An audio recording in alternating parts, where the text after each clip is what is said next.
In life, we have choices to make. Oftentimes, it comes down to two choices. So my question for you today is, what choice have you made? Have you chosen wisdom? Have you chosen folly? We've studied this lesson for about 4 weeks. The knowledge is there, but which one are you going to choose? Are you going to choose the narrow road or the broad road? Are you going to choose the road that is less traveled or the one that has a whole bunch of people on it? So my question today is, what road are you going to choose? What choices are you going to make? Are you going to choose wisdom? Are you going to choose folly? Wisdom is defined having the fear of the Lord. That's the beginning of wisdom. That is the beginning of knowledge. The road that we choose or the choices that we make can have an effect on us not only in this life, but the life to come. Which road have you chosen? Have you chosen wisdom? Have you chosen folly?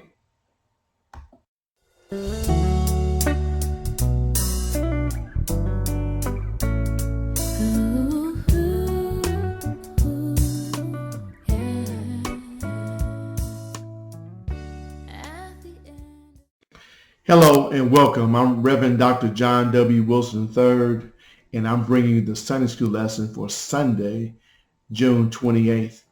The title of the lesson is called Wisdom's Feast. It will come from Proverbs chapter 9. We'll look at verses 1 through 6, and then we'll go through 8 through 10, and then we'll go from 13 through 18. That will conclude us for this chapter. Wisdom's Feast. That is the name. Before we get into this lesson, I want to remind you that if you find out this lesson is very helpful or could be an encouragement to someone else, please hit the like button, hit the share button, and then if you're on YouTube, please hit the subscribe button. Well, I would like for this to reach as many people as possible, and that cannot be done without you. So thank you in advance so much. So let's get into our lesson. For the last 4 weeks, we've been talking about wisdom, and this chapter 9 concludes a major section written by Solomon on wisdom. And this is chapter 9 is the last poem. And so we have to, with wisdom, all this knowledge that we have, all this study we have, there are choices that we have to make. And so we just can't absorb all this information and then all of a sudden do nothing with it. We have to do something with it. And what we do with it has an impact on this life here and throughout eternity.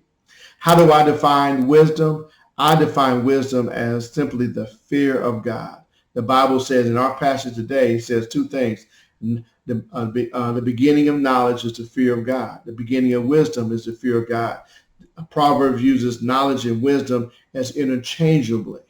And so I define wisdom as the fear of the Lord. That means I respect God. I'm in awe of God. God is awesome.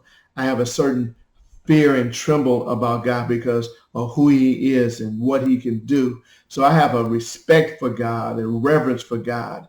And to me, that's wisdom, because if you have a proper view on God and who he is and then who you are, guess what? You're on the right track. The mistake that people make, and I call this folly, is they overestimate themselves and underestimate God. A wise person estimates God correctly and has a great estimate of oneself too in light of God. God is here. We are here. He is awesome. We are not. He is holy. We are not. So to have a correct view of who God is, to me, the fear of God is the beginning of wisdom. And so with wisdom, we have choices to make. Are we going to follow God's wisdom? Are we going to follow our own wisdom? Are we going to follow God's wisdom? Are we going to follow the world's wisdom? And so in this passage here, it is a contrast between the wisdom and folly. Each one is screaming and yelling on trying to get your attention. Each one wants you to get into their house.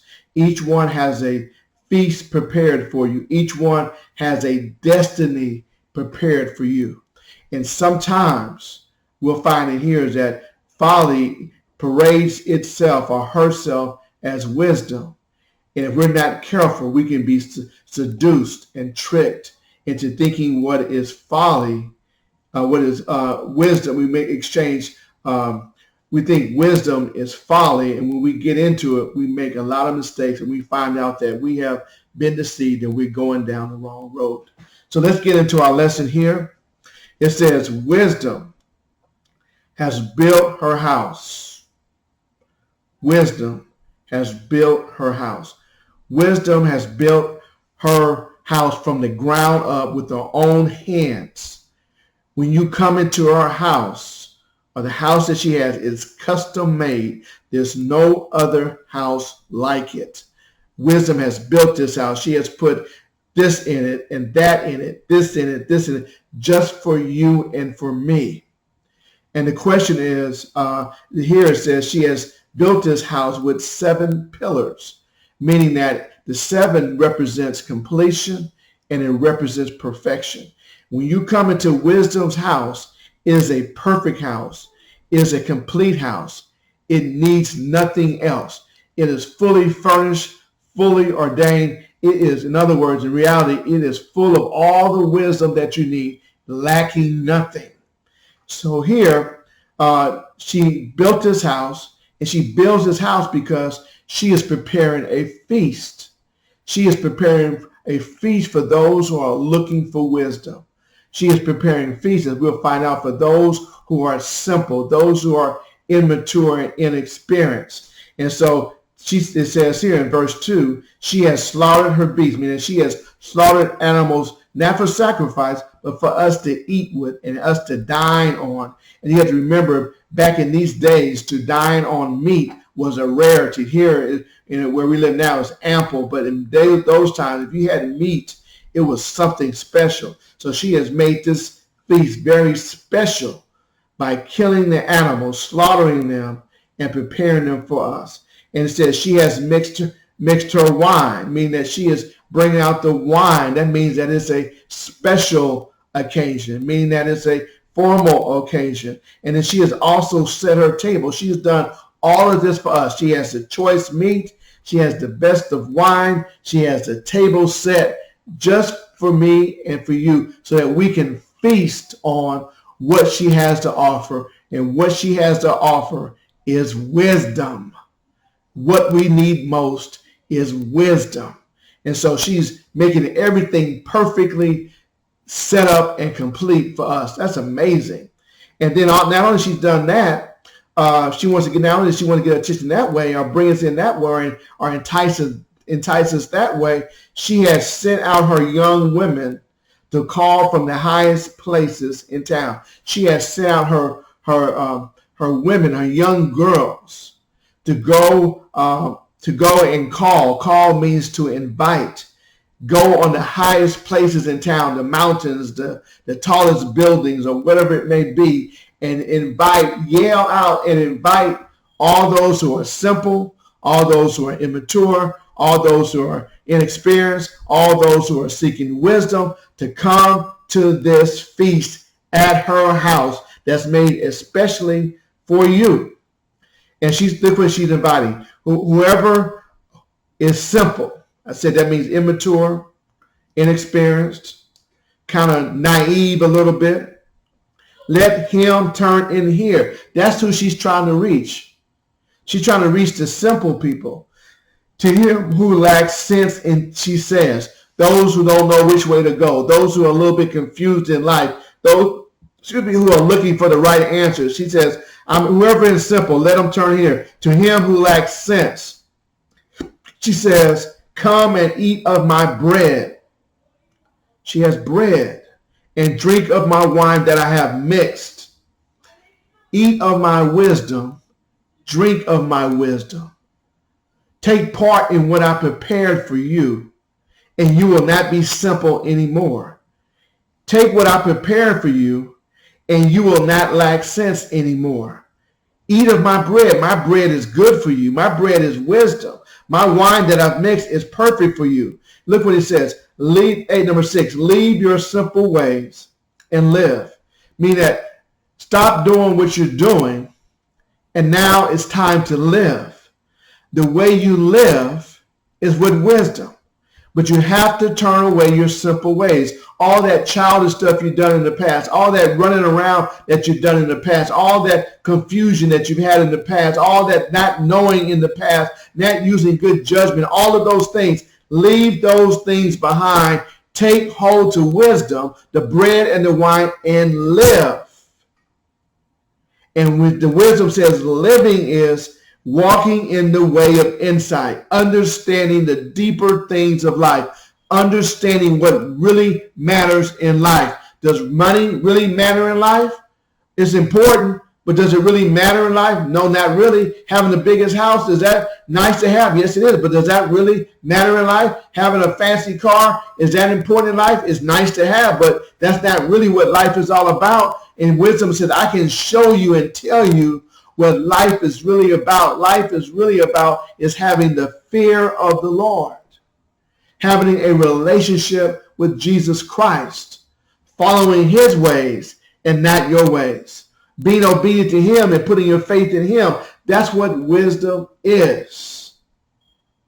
So he says, leave your simple ways and live and walk in the way of insight. How many people want to walk in the way of insight? How many people really want to understand what life is really about? What's really important in life? How many people want to live a life that with as few regrets as possible? Then you need to go into the house of wisdom that she has built for you and for me. And we need to partake of that feast, that fabulous feast that she has prepared especially for us. If we do that, then guess what? We live and we have insight to this life here, to this journey that we're on. Let's look at number 8, but really 7 through 10 compares a wise person and a scoffer. And so before Solomon transitioned to what a foolish house looks like, he wants to tell us what's the difference between a wise person and a scoffer. And for when a wise person confronts a scoffer, he's giving us instructions on what we are to do and what we're not to do. Because a lot of times we can spend this life dealing with people that are not going to change their mind. They're rock solid in what they believe. They reject wisdom.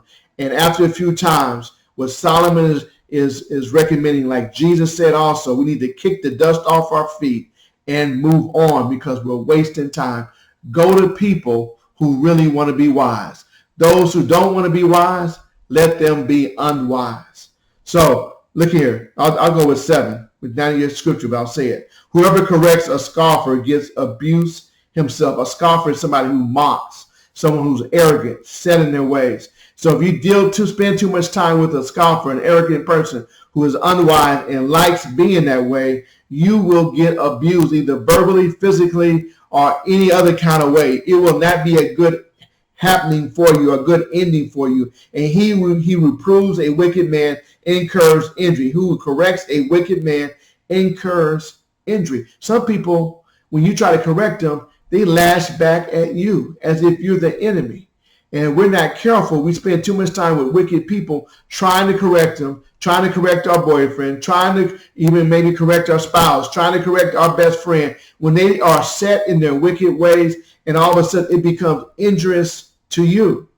Number 8, our passage says, do not reprove a scoffer, do not correct one, or he will hate you. Some people hate correction. He said, look what a wise person does.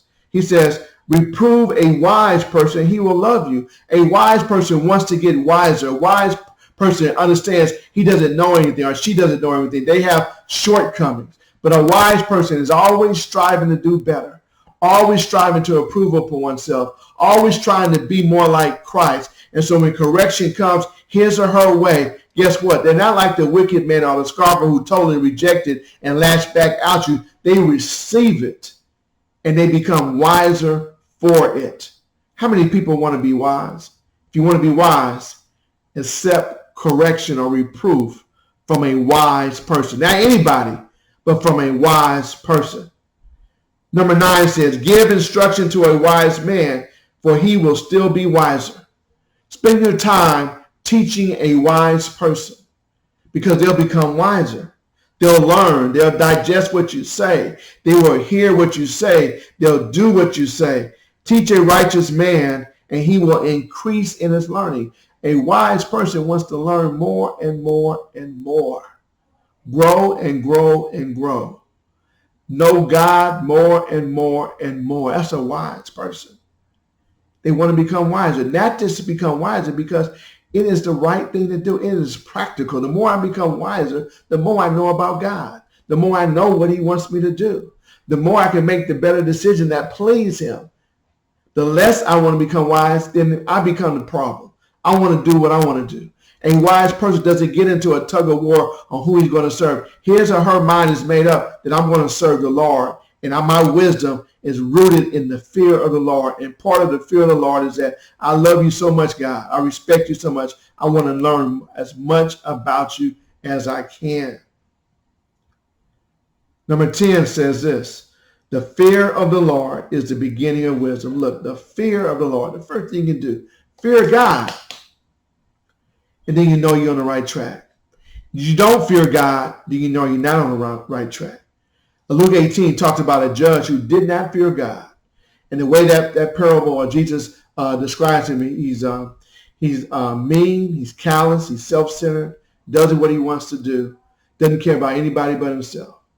But the person who fears God cares the world about people, God's people, loves the Lord, cares about justice. A person who doesn't fear the Lord cares nothing about justice. So my challenge to you is to fear the Lord. It is the beginning of wisdom. And the knowledge of the Holy One is insight. The more we know about God, the more we can understand about the deeper things in life. The more we understand about God, the more we can handle adversity. The more we can solve our problems. The more we can handle difficult situations. The more that we can counsel other people and help them to become wise. There's an advantage in knowing God. We don't know God just to want to know God just to be knowing him or how many verses. We know him in a relationship way because we can help others and help ourselves. So let's look at 13. 13. It talks about the folly, the woman who's a folly. We just talked about a wise person and a scoffer. And I hope what God has said here through Solomon teaches us that we do not want to be a scoffer. But if you go into the house of the woman of folly, guess what? You are a scoffer. If you go into the house of wisdom, guess what? You are wise. So it says right here, 13, the woman folly is loud. The foolish woman, the woman that perpetuates foolishness or folly is loud, meaning that you ever heard somebody that just yells and screams and they ain't saying a word, ain't saying anything, just yelling. You look back and say, what was that crazy person? That's this crazy person right here. Yelling out loud, but got nothing to say. Yelling out loud, but what she said means absolutely nothing. She's yelling just to get your attention, but has nothing to say. The Bible says she is seductive, meaning that she is immoral. She's trying to seduce you to come into her house so something bad can happen, so you can be tricked. That's what foolishness does. So your life can be shortened, so you can be injured, so that you can be hurt, so you can do something that you regret, so that you can hurt somebody else. That's what foolishness wants you to do, that live a life full of regrets, full of hurts and pains, and full of regrets. She is seductive and knows nothing. She's loud, but knows nothing.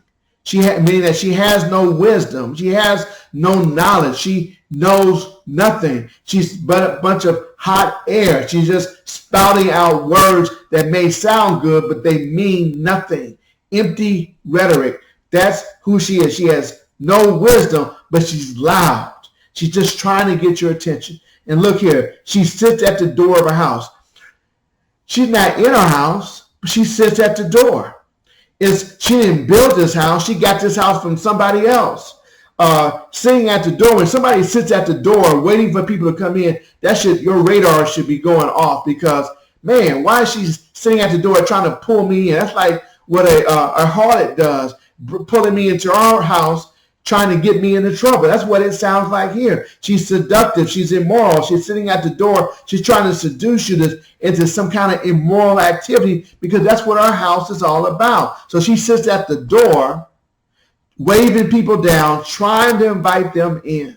Whereas the women of wisdom has sent out maidservants throughout town, calling out, inviting you into her house, telling you all what she has planned for you. But this one has to seduce you. That's a form of trickery. That's a form of deception. She sits at the door of her house. She takes a seat on the highest places in town, and she calls to those who pass by. So she takes on a seat at the high, and she's just calling. She's inviting too. The women of wisdom is inviting. The women of folly is inviting. But they got two different messages. She's calling on those who pass by, who are going straight on their way. People are going somewhere. She's trying to interrupt them and tell them to come into our house. Come into my house. So you got the women of wisdom saying, come into my house. You got the women of folly coming to my house. Two different messages, two different houses. When you go into the house, two different surprises. 16 says, whoever is simple, let him turn and hear. That's the message. Whoever is simple, let him turn and hear. She said, come my way, come my way. They both are going after the same person, somebody who is simple, inexperienced, immature, young in life, don't understand what's going on, easily deceived. And she says, turn in here, turn in here. And to him who lacks sense, she says, stolen water is sweet. She's offering them immorality in a sexual way. She's trying to tempt them to sin. She's leading them down the wrong path of sexual immorality. That's what she's doing here. Stolen water is sweet. She's trying to entice them, saying, if you go my way, I'll make you happy. If you go my way, the water is sweet. If you go the other way, the water is bitter. It's the hard road. She's trying to get you to the road that's most heavily traveled. She's trying to let you take the broad way. That's what she wants. And she's going to entice you to do that. We have decisions to make. Remember, folly is crying out. Wisdom is crying out. Folly is trying to entice you. Wisdom has the real truth. And can you recognize the difference? Which choice are you going to make? And bread eaten in secret is pleasant. She's trying to entice you in some kind of criminal activity. Steal this, hurt this person, murder this person, take this drug, take this, do that, drink this wine, get drunk. She's trying to entice you with everything that she can. Sexual immorality, criminal behavior, deviant behavior. She's trying to do all those things to entice you. She has no feast made for you. She can't promise you anything. All she can do is seduce you. And once you get in her house, she can take you down the wrong path. That's all she wants. Wisdom wants to make you better. Wisdom has a feast for you. Wisdom wants your days to be long. Folly wants your days to be short. Look what else it says here, Solomon. But he does not know. The person that goes into her house, the person that's hearing what she has to say, that death are there, that the dead are there. In her house, there are other people there who have made terrible mistakes, who are living in regret, whose life is over. She wants you to be just like that person. She wants you to be with the dead, not living, as the women of wisdom says. She doesn't want you to live. She wants you to be dead. That's folly. That's folly. And that her guests are in the depths of Sheol. They want to leave you down destruction. This woman of way of folly, this woman of folly, has her end result is for you to be in hell. Her end result is for you to be with the rest of the dead, not the living. She wants you to be with the rest of the people who have made mistakes and are paying the price. And so what Solomon is saying here is that, guess what? You have a choice to make in this life. You're going to think that you're smart, and you're going to think that you're going to get away with something, but you're really not. That's the seductive part of foolishness. I have heard somebody said, I tried weed for the first time and I was trying it. The first few times it went well, but one time I tried it, it had a little cocaine in it. And guess what? That cocaine hooked that individual. I had somebody that maybe looked at pornography for the first time and they looked again and again. And guess what? Folly seduced that person, that man or woman, into pornography. But I've also had people that are able to make a decision and they may have fallen, but they said, I don't want that anymore. And they were able to walk away from their foolishness and live a life full of wisdom. You have choices to make. But just remember, you don't get to choose the consequences. Don't think that you're so strong that you can pull out of that situation on your own. The person who is the wisest knows their weaknesses. The person who is the strongest knows their weaknesses. The person who's the weakest thinks that they're strong and thinks that they're wise. The person who is humble follows after the Lord. They understand that they can fall. They understand that they can fall into sin. King David sinned with Bathsheba, strongest man. Everybody looked up to him. They would never dream he would have done that. And guess what? He slipped up and got seduced by woman folly and went down the wrong path and paid a dear price for it. The biggest decision you have to make is that, am I going to accept Jesus Christ or not? Wisdom says accept him. Folly says reject him. Wisdom says do it right now. Folly says you got time, do it later. Wisdom says your life will be transformed. Folly says your life is just fine the way it is. You don't need anything else. My desperate plea for you is for you to be in heaven with God. It's going to take wisdom to do that. You're going to have to be able to say no to foolishness and yes to wisdom, because wisdom leads you down the right path. It says, leave your simple ways and live. Live. It says, the fear of the Lord is the beginning of wisdom, and the knowledge of the Holy One is insight. Knowledge of the Holy One is relationship. I don't know if I can just plead with you. Make a full commitment to Christ, not a partial commitment. Have both feet with Christ, not 1 foot in and 1 foot out. Don't think that you're so smart that nothing will happen to you, because it can. And when you cross over into foolishness, you come into the devil's playground.